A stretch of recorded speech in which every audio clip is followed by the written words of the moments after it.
Hello friends, welcome to the Tech Design channel. So friends, today I will talk about Sapphire Radeon RX 7900 XTX NITRO Plus graphics card. So friend, the company changed the design of RDNA3 NITRO Plus entirely.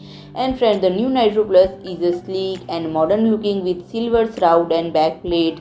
And the new picture confirmed that RX 7900 slots and the new picture confirmed that RX 7900 XTX NITRO Plus is just slightly wider than 3 slots, and there are two large ARGB LED strips on both sides of the card to be controlled through Sapphire TRIXX software, and there is also an RGB connector for those who would rather synchronize their lighting with other components.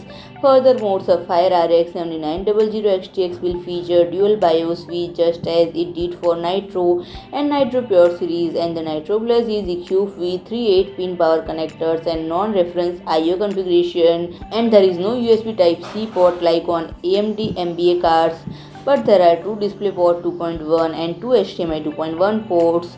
This is the first card to feature two DisplayPort. So friend, if you like my video, please do like, share and comment, and don't forget to subscribe my channel and press the bell icon.